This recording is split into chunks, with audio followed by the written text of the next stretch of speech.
went to the hospital on a Saturday morning, and while I was in the wheelchair and the nurse was taking down and checking blood pressure and stuff, I passed out. He had a hemorrhagic stroke. The doctors told me, do not expect him to live. On the way to the hospital, I called Pastor John, and he sent 2 of the deacons. They anointed him with oil and started to pray. Our church family just gathered around us. They came up to the hospital. We had a number of people that came and prayed with me, and the atmosphere in the hospital just totally changed. When I woke up, I had all my faculties. I remembered everything from even childhood. I had no deficits whatsoever. They went on to call it a miracle most of the time I was there.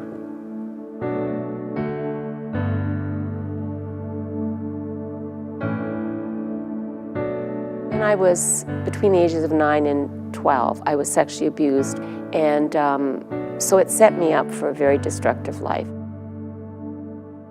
I have had 3 marriages, 2 abortions, and ended up in the psych ward. I was going to kill myself. And when I came to the gathering place, I was going through a really, really tough time. I did a lot of my healing, emotionally and physically, at the gathering place.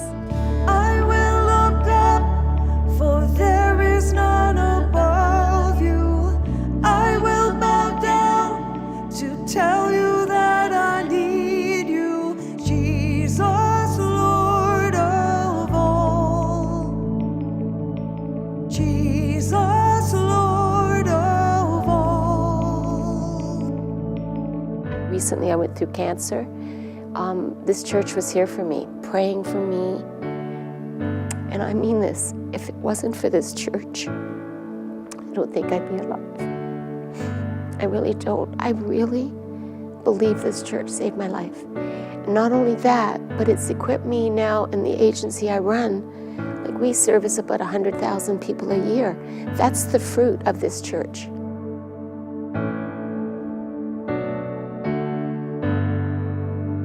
Recently, my oldest son was diagnosed with cancer. It was particularly difficult for me because I'd already lost a child to cancer.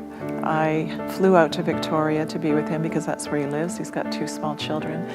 And through the progression of the disease, the prognosis or the diagnosis just continued to get worse and worse. I had a praying family in the gathering place. Even when things were at their darkest, like when the chemo wasn't working, you know, I just knew that God was going to come through in all of this. And his most recent CAT scan shows that he's cancer-free. So glory to God.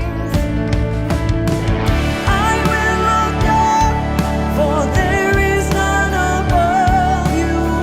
I will bow down to tell you that I need you, Jesus, Lord of all. If you were to ask about me in Newfoundland, the reports would have came back that he's a drug addict, he's a drug dealer, he's violent, you can't trust him. I was a vicious human, I hated people. When other people were hurting, it made me feel good. When I got saved, all that changed, you know, because I found out what Jesus did for me while I was still in that state. Too often it's been about the church, but we're more about the kingdom. We're believing that a move of God is coming and it's going to land down in Canada, that all the boats, all the churches get full. Time is short, and we need to declare the good news of Jesus in a manner that will reach this generation that's culturally relevant without being spiritually irrelevant. Kings, mighty Savior. All my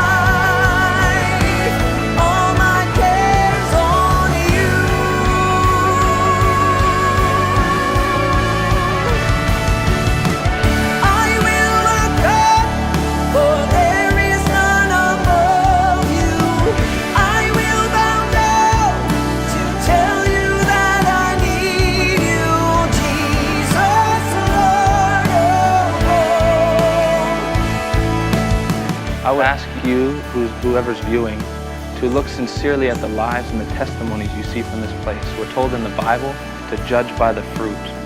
Don't take my word for it. Look at the testimonies. Look at the lives that were changed and touched, because that's who you're sowing into, not what. You're sowing into people. You're sowing into lives. Judge by the fruit. Look at the fruit, because you're sowing into good fruit and good ground here at the Gathering Place.